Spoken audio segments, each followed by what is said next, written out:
Am I the only one that can see in my eyes that I haven't been sleeping a lot? Or can you all see that I am starting to decay?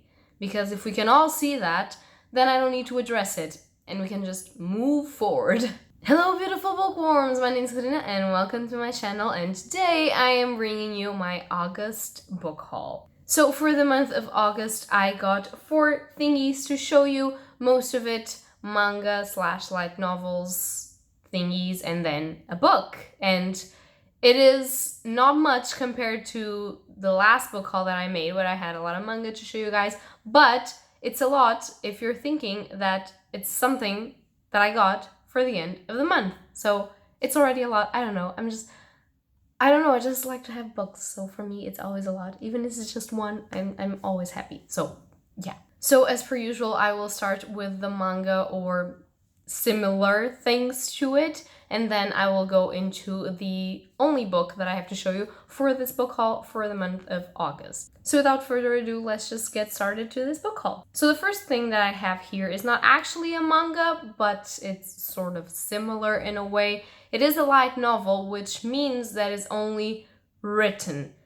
If it has 1 or 2 drawings, which in this case I believe it doesn't, is too much. So it's not per se a thingy with pictures, it's something with words. It's sort of like a book, but it's Japanese and is by manga authors and artists. And you know what, I'm not going to explain you what a light novel is because I am very tired. Just Google it. Google it, you will find it, you'll understand. So the first one that I have is this one, and this is called Voices of a Distant Star, Words of Love Across the Stars. And this is by Makoto Shinkai, Arata Kano, and translated by Michelle Lin and Yura Yukutani. So basically this is written in English, and this is written in the normal format, so it's not on the other way around like mangas are. It's only written, it doesn't have any drawings, and this, if you recognize it, Makoto Shinkai is the creator of high-grossing films like She and Her Cat, 5 centimeters per second, Your Name, which you probably all know as one of the highest grossing films of Japanese creators animated ever, and others. And I have been reading his works because most of these movies are being passed on as manga now, so he is the one that does the story, and the story is original for his movies, but then he sort of works with artists and mangakas in order to make mangas out of his stories, and I have been reading some of them, including Your Name and 5 centimeters per second, which, spoilers for my August wrap-up if I haven't posted that one yet, but I will talk about that in that video. And so I was very intrigued to actually know about this, first of all because I don't know about this movie, I've never seen it, second of all because it appears to be sci-fi, well it appears, it's pretty much sci-fi, and because it is fairly short. This is 189 pages, and all the time Makoto Shinkai's stories are about nostalgia, relationships, love, and I would like to see how this sort of portrays into that, especially because this is in the year 2046 and it's about 2 people in middle school sharing their first love by each other, but one of them is recruited into the UN Space Force, and instead of going to high school will join a spacecraft to search for an alien sort of race. So she's chosen. She travels further and further to the outer reaches of the solar system. The time it takes for a text message to reach the Earth grows longer and longer, and back on Earth, time passes normally for the guy that is left behind, but as the year passes, he still can't forget the voice on the other side of the cell phone. So basically, they try to text and call each other, but of course she's out there in the outer space and time does not pass in the same way in the outer space and in here, so he doesn't get the same messages at the same time that she's sending them, and she doesn't get the responses at the time that he is sending them, for what I'm gathering.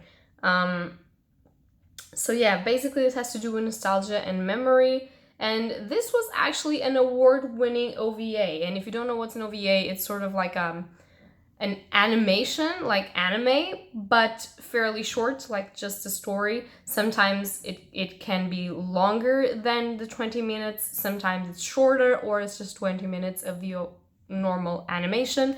And I am very intrigued. I have no idea, like I've never seen this anywhere, and I don't know how it's going to be. I hope it's going to be fun. Then we have a manga, and this is really a manga, and that is Children of the Whales Volume 11 by Abi Umeda. And as you probably know, if you've been here on my channel, Children of the Whales is one of my kinks. I love Children of the Whales so much, and I'm always telling everyone to go grab this and read this because this is so underrated, it hurts my little soul.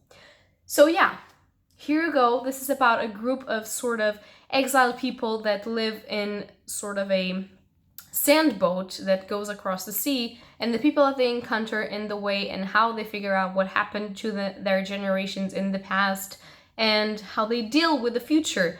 And it's just so beautiful. The artwork is amazing. It has this Ghibli vibe to it, and I just love it. And I'm so glad that I already have the next volume because I want to read it. The next one that I got was actually gifted to me by my boyfriend, as all of these were, but this one has a particular sentimental value and other sort of value.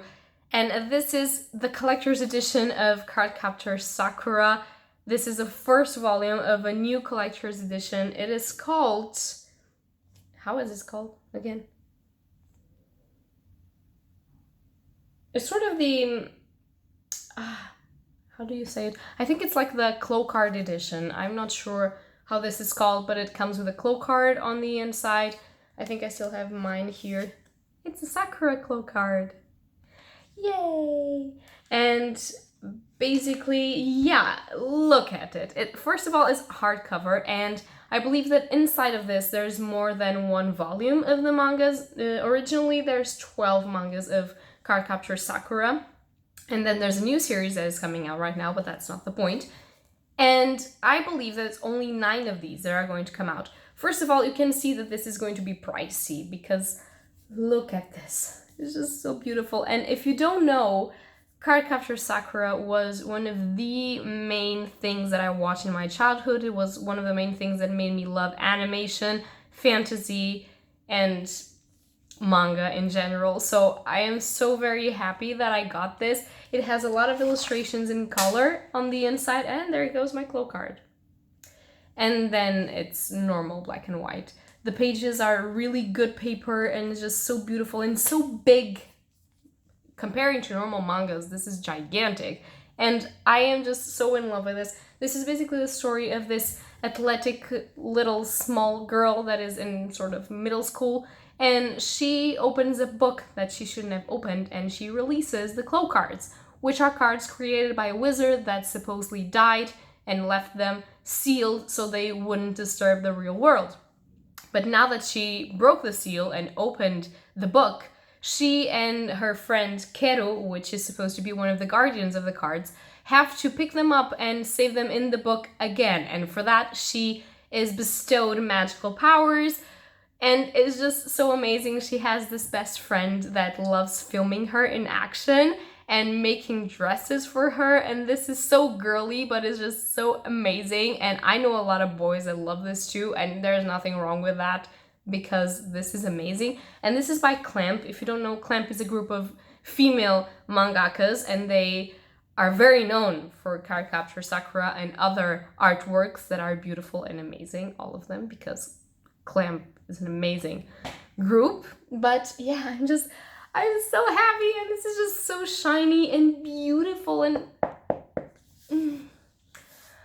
oh my god, I love this. Okay, and now for the book, or the last thing in this book haul, because I kind of have to rush it up and go eat something. It's the first volume in the Witcher saga by Andrzej Sapkowski, The Third Wish, or The Last Wish, or whatever this is called.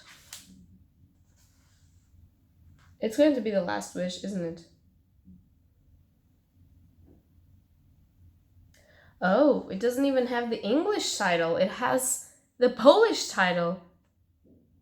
Like I would fucking know what this means. The Last Wish, I guess, or The Third Wish, whatever. In Portuguese, it's translated to Third Wish.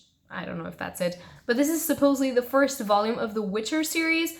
The Witcher begins with some short stories, collections to present to the characters. I have never read Witcher, never played Witcher, but of course I know Witcher. And it will be a crime to not read it when the TV show is almost upon us. And I want to be that one person that read the books and that can actually say that the series is well done, because all of the people that are playing the games are very upset because the series has to do with the books and not the games, and I really want to understand if things are well done or not, if you know what I mean, so I can actually participate actively in this discussion.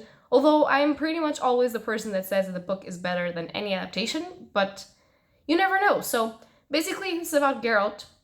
For what I understand, he's sort of a witcher. He slays creatures, but he is also sort of cursed in some way. I am not sure. He's a traveler and a sorcerer. Okay. And there's going to be a war, apparently. I don't know. I know nothing about this, and that's great because I've managed to keep spoiler free, and now I can read this and have loads of fun. So that's going to be it for my book haul for August. I hope that you guys enjoyed it. If you've read any of these books or if you're planning on reading them, just tell me something down below. I hope that you guys had a lovely, lovely, lovely summer and prepare for the witchy dark vibes because we love autumn in this house. So, well, I do. My mother doesn't, but that's fine. I mean, who cares? So that's going to be it for today, and happy readings to you all. Bye!